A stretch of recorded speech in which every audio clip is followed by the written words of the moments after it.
Hi everybody, it's Amy at Crafty Cat. Sorry I haven't been around for about a week now. A dear friend of mine lost her husband and just sort of zapped my creativity. I kind of had trouble getting back into the swing of things, but I have wanted to do some fall stuff for a while, so that's kind of what I'm going to focus on today. I do needle felting as well as like journals and scrapbooking and all that kind of stuff, and so I've made things like this, pumpkins, and these are completely all the wool roving, which if you don't know what needle felting is, you take wool roving, and you can usually get this at yarn stores or fiber stores, those kind of places, and you poke it with a needle. There's natural barbs in the wool that when you use these barbed needles, it felts it, turns it into felt, and so that's what these are. But this, I wanted to do a cover for a journal, and this will probably be a process, so this isn't going to be something that I'm going to finish today and show you the finished product. It'll take me a while, but I'll just kind of keep you guys up to date and show you what I'm doing. But I have also done things like this, which is a wool jacket that I got at the thrift store, and I cut the sleeve off and stuffed it and stitched it closed, and then this is the cuff of the jacket, and I needle felted the leaf and the stem and the vine. This is just the regular wool roving like this, and I just needle felted it onto there to make like a little funny pumpkin. And I've done things like wool pants. These are just wool pants that I found at the thrift store, and here's a leaf made out of all the wool roving, and this is a piece of that jacket that I just showed you that I twisted and made into the stem of the pumpkin. So you can felt right onto wool. This, for example, is this mushroom.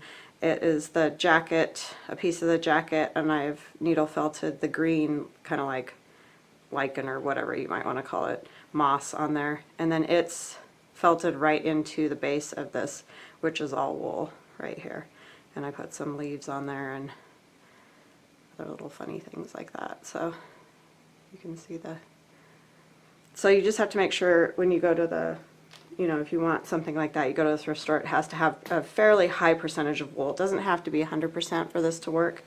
I mean, obviously the higher the wool, the better it will work. It'll felt faster, but it doesn't have to be 100%. So I was going to do some leaves. This is a pocket that I cut out of those same pants, and I have just shoved a piece of foam in the inside, and I just take, like, this is that, you can get those camping mats or whatever, that's what I use, and I just cut it to whatever size I want it. I have a really big one and different small ones and stuff, but you can see where I cut it. It doesn't have to be perfect because that doesn't matter. I just don't want to felt the pocket closed. If I would leave the pocket flat, it's like kind of like sewing. It would felt the pocket closed. I want the pocket to stay open, so I shove this down inside so that it won't felt closed. And so I think I'll put this on the front of the journal when I get to that point, but this is just the pocket. And so I was going to show you a couple tricks. You don't have to use things like this, but these are cookie cutters. These ones are the metal ones, are just little leaves.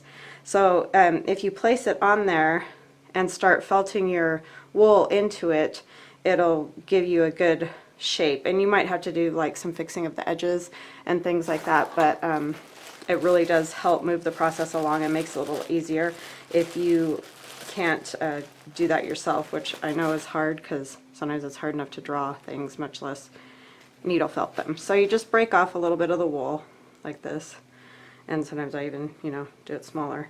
And you just kind of want to, I need to figure out how I'm going to put this. I think I'm just going to kind of do it like this so it's over in this corner.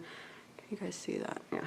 And then I just put the felt or the wool inside of there and just tuck it in. It doesn't matter. It doesn't have to be anything, special. You're just tucking it in there.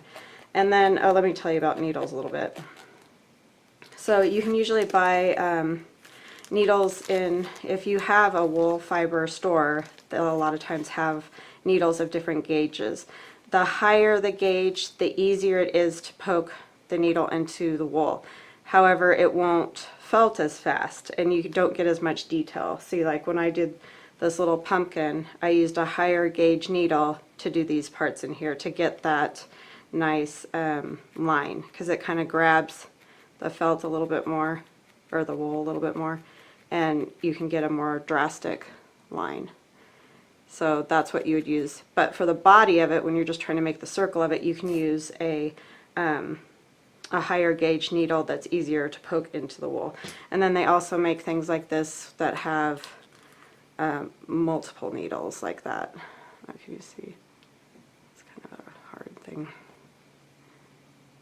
There's like 5 needles in there. So that makes it just felt faster, because obviously you're poking more of the needles into it, so it felts faster that way.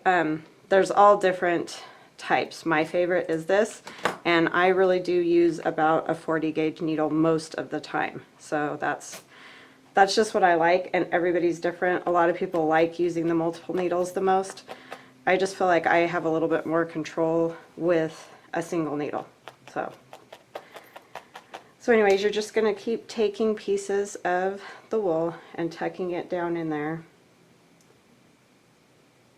and poking. And this is not, if you like things to be done like super fast or, you know, instant results, this isn't it, because it does take a while to get this process, but it can be very relaxing and satisfying. I usually like sit on my couch and do this kind of thing in the evening while everybody's watching TV and stuff, just because I don't know, that's just what I like to do.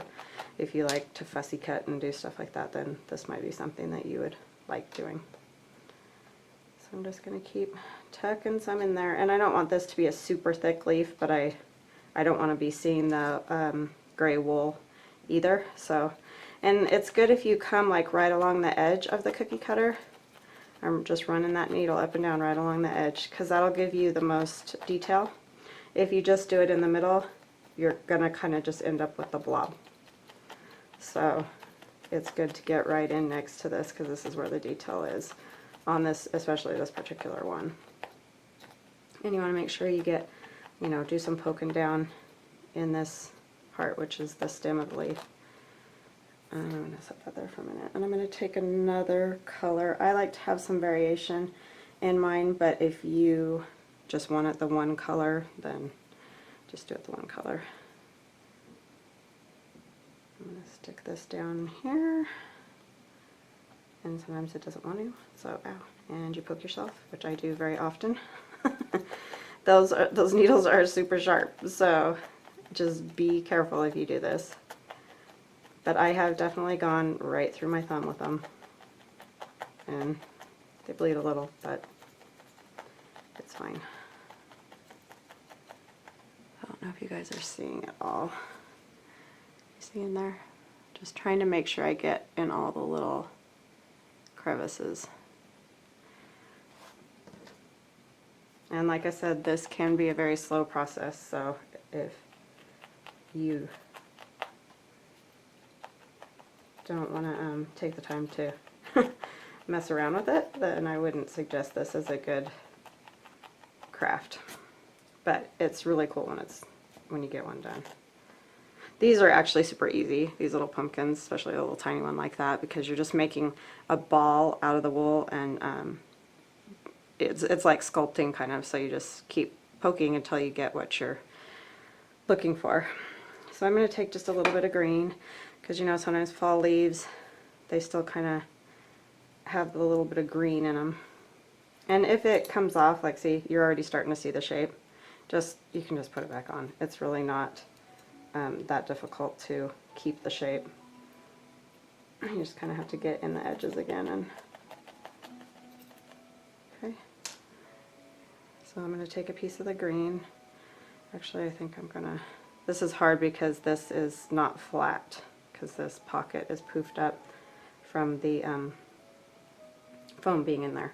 So it's easier if you're working on a flat surface, or like the pumpkin, because that's the whole thing. I'm actually going to take this off for a minute, and you can kind of just fix the edges, because it's wanting to come out from under there.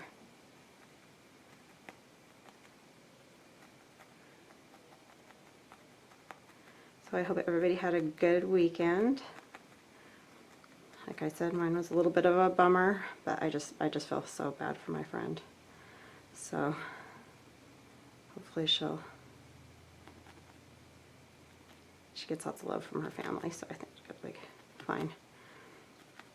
So I'm just going to take this and kind of run down the middle, and you can just drag it. See, like I push it with my needle like this so that I can get it more like a vein in the leaf.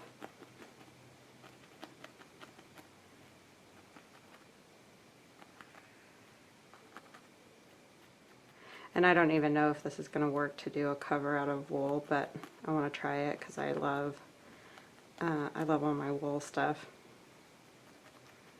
And once you get a basic shape, if you feel comfortable, you can just start shaping it yourself. I mean, you don't even have to keep it the exact shape that it started out. It's just kind of, those cookie cutters work well to get a basic, you know, idea of a shape going. But once you start figuring it out, you can totally do it. And like the leaves that I made and I put on the pumpkins, let me see. Oh, this one I didn't show you guys. This is these pants, these same gray pants, and I just cut out a leaf shape and I did the veins in the leaf, and that's it. That's all I did. So even if you just want to do something like that, that's, you know, an easy thing to do. And then this is gray wool roving that I used one of the cookie cutters and made the shape of a leaf and did it like flat on one of these foam mats, and so the whole leaf is there. So you might want to keep that into the cookie cutter longer to get the shape, but you know, you can do it however you want. There's no hard and fast rules on this. It's just kind of whatever you like to do. And nobody trained me to do this. I watched a few YouTube videos and, you know, just looked at a few things like on Pinterest and stuff like that and figured out how to do it. Really, it's just the barbs in the needle and the barbs in the wool that make it happen. So, and I don't know super specific stuff. A lot of stuff I just figure out by messing around with it. It's pretty forgiving. You can usually fix things, and I've made some stuff that's really bad, so I just don't give those away or anything. I like to make Christmas ornaments for Christmas. They're easy and people really tend to like them because there is, you know, it's kind of special. It's all handmade and all wool, so it's a nice gift. The hardest thing for me is finding wool, and a lot of times I find it on Etsy because that seems to be a good resource for that. And I think you can get needles and everything. You can get needles on Amazon too, and I'll link below the ones from Amazon if you wanted those. Okay, I think I'm gonna kind of try to do this leaf is hard because it's so tiny and the ridges are so tiny, so I think I'm gonna just sort of start adding more, just a little bit of points on it to make it more, so it doesn't just look like a blob kind of thing. So I'm just gonna come out to one of the edges and just kind of stay in that spot. I just laid down a little bit of wool. I'll just keep working it, and if it's too much I can either snip it off or I can just add it into the rest of the leaf. But I'm just going to keep working that. And like I said, this will be a process, and I'll probably end up doing a lot of this off camera, so I will keep showing you guys how it's going. So I mean, it won't take me like weeks or anything like that, but it does take a little bit to get it all done. And I'm going to come up a little higher. I just grabbed some more of that wool. Let me see if I can zoom in. Oops.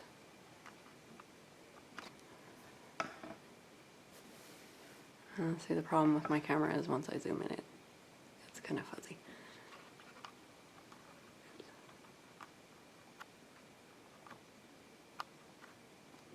Probably about as close as I can get before it gets fuzzy. But anyway, I just went up a little higher from where the other point was.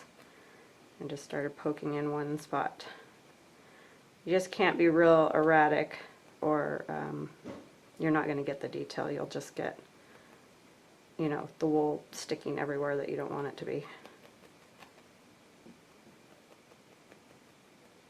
And I'm going to go over this green a little bit because I don't want it quite as bright. That's the other thing that you can do. You can take down the colors by, you know, covering them with something else a little bit, and that helps.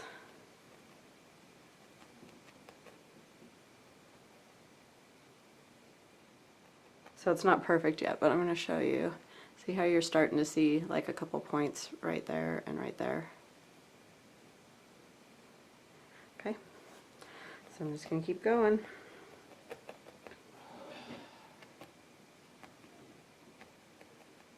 And then I'll get another little bit. So it's really just a process. You just keep playing with it till you get it the way you like it.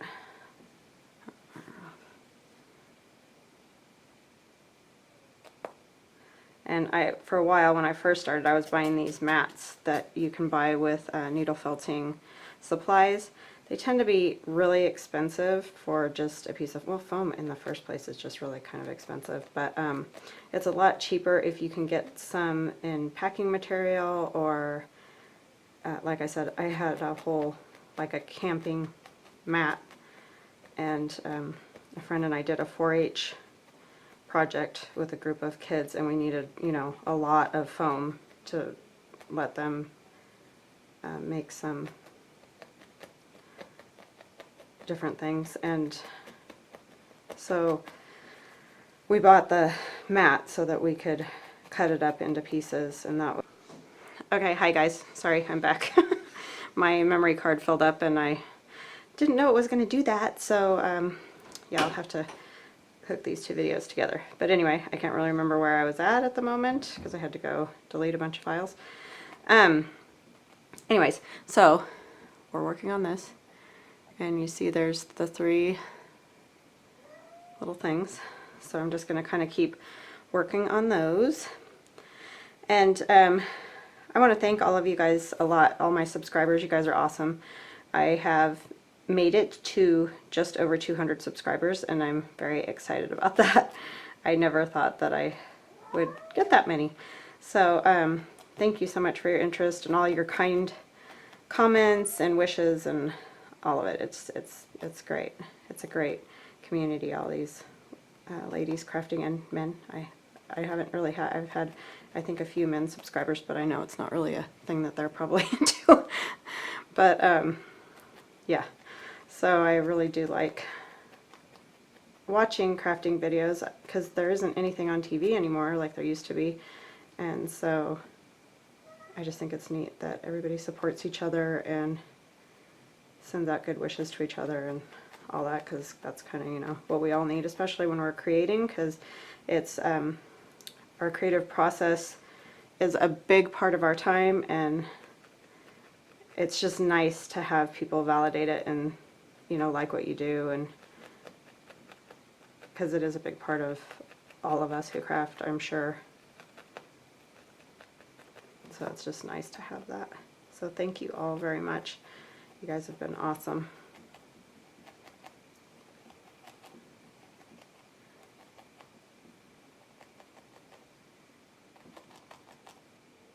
And if you don't like the feel of this, if you tend to be one of those people who's sensitive to, you know, say cotton balls or napkins or things like that, because my daughter can't stand cotton balls, she can't even touch them. So I know there's a lot of people that have those kind of issues. This probably is not a great craft for you to be doing, because it is kind of that, I don't know. Well, the wool kind of has its own texture, obviously, and then when you're poking it with a needle and into foam and all of that, I could see how that could bug people if they're sensitive to that. So that's just something to think about. But if that type of stuff doesn't seem to bother you, then you should definitely try it, because it's it's a great craft. I find it very relaxing. I know that people think I'm crazy because they're like, how can you just sit and poke something for all that time? But it allows me to think about other things that I may want to make or do, and which is all, again, part of that creative process while I'm working with my hands, which is an important, I call it my therapy, because it just, I guess it probably helps ground me or something. It just kind of keeps me focused and lets some of those life issues just not bug me as much when I'm doing stuff like this. So I tend to be kind of anxiety-ridden type person, and so anything like this is just right up my alley because it helps with that. Same with, you know, going for a walk and those type of things.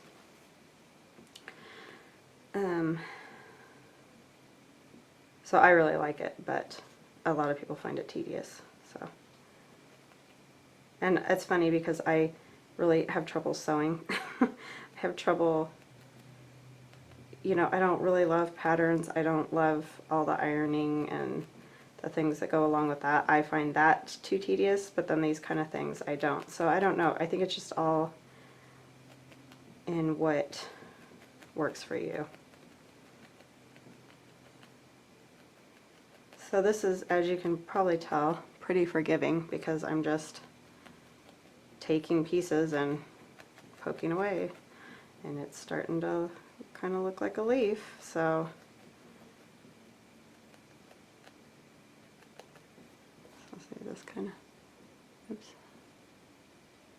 let that focus a little bit. I don't know if you can see, it's hard because this is curving over the side of the pocket right here, so it's hard to get, but I think it's definitely starting to look like a leaf on there.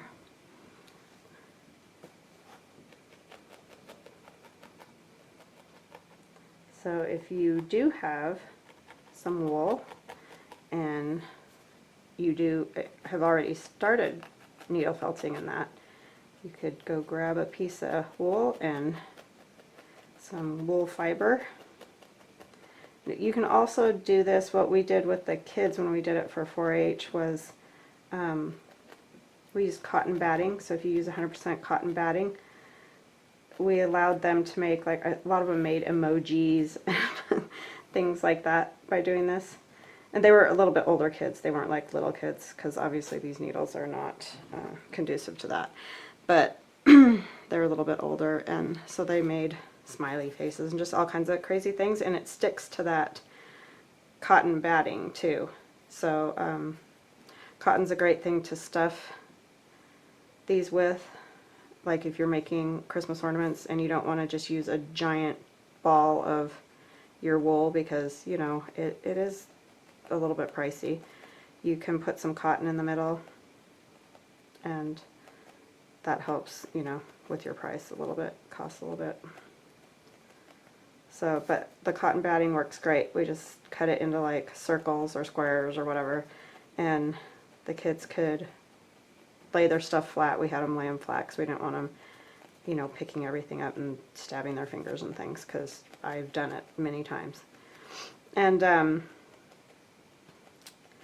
they just did a great job. They just really took to it and loved it. And then they had something that they could potentially stuff and sew into an ornament or some type of thing like that, because they could have just backed it with, you know, another piece of fabric or another piece of cotton batting or whatever, and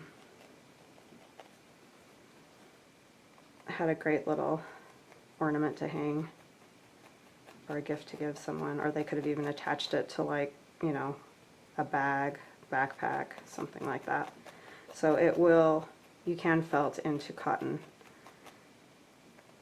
And I'm talking about that thinner, not like a fluffy cotton batting. Okay, now you're starting to see, the more I felt, I can start getting kind of a line in it, and that's where the green was. And I know I covered up a lot of that green, but I just wanted like hints of it. I didn't want it to be super dark. So see, you're just going to keep adding layers. And sorry, my camera does not want to focus. The more that you hit it with the needle, it's just going to keep felting more and more. and it's in this pocket now. It's not going to come off. I mean, I guess it probably could if you sat and picked and picked and picked at it, but it wouldn't be an easy process to get that off of there now.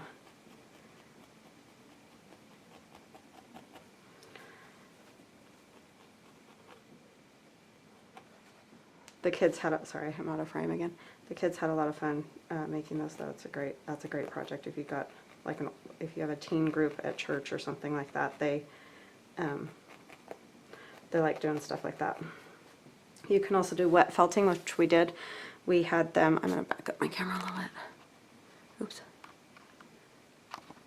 Sorry about that. I probably made everybody sick. We had them do some wet felting too. We took bars of soap and had them wrap the wool around. If you like spread it out really well like this, the big pieces, and then you can wrap it around the soap, and you put the soap in warm, or the soap in warm water, and the kids just keep rubbing on that wool, and eventually it'll felt around the soap, and so then you have kind of like a washcloth. I'm sure a lot of people have probably seen that, because that's not like that much of a different idea. I mean, it's out there. So that was fun too. They like doing that. Okay, am I getting... So you just want to keep turning it and working all of your sides and edges and get a good, you know, a nice clean edge on there. Just like if you were sewing or whatever, you just want to get it nice and so it just doesn't look like a big orange blob on there. So I'm just going to keep adding to this, and I'll come back because I think I might try to do like an acorn on here, but I'm going to keep working on this leaf, and I don't think you guys really want to watch me sit and do this all day, so I'll just keep working on it, and I'll keep updating this video, so keep watching if you want to see how it goes. And I may do more needle felting. This is the time of year that I really like doing this, so because we're going to get into Christmas, and like I said, I like to make Christmas ornaments, and I'll show you my big Santa that I made last year when I start doing Christmas ornaments, but he turned out really cool. So if you're interested in that, and then if you're interested also in watching the rest of this video for a fall journal. All right, have a great day, you guys. If you'd like to see more, please subscribe. Thank you.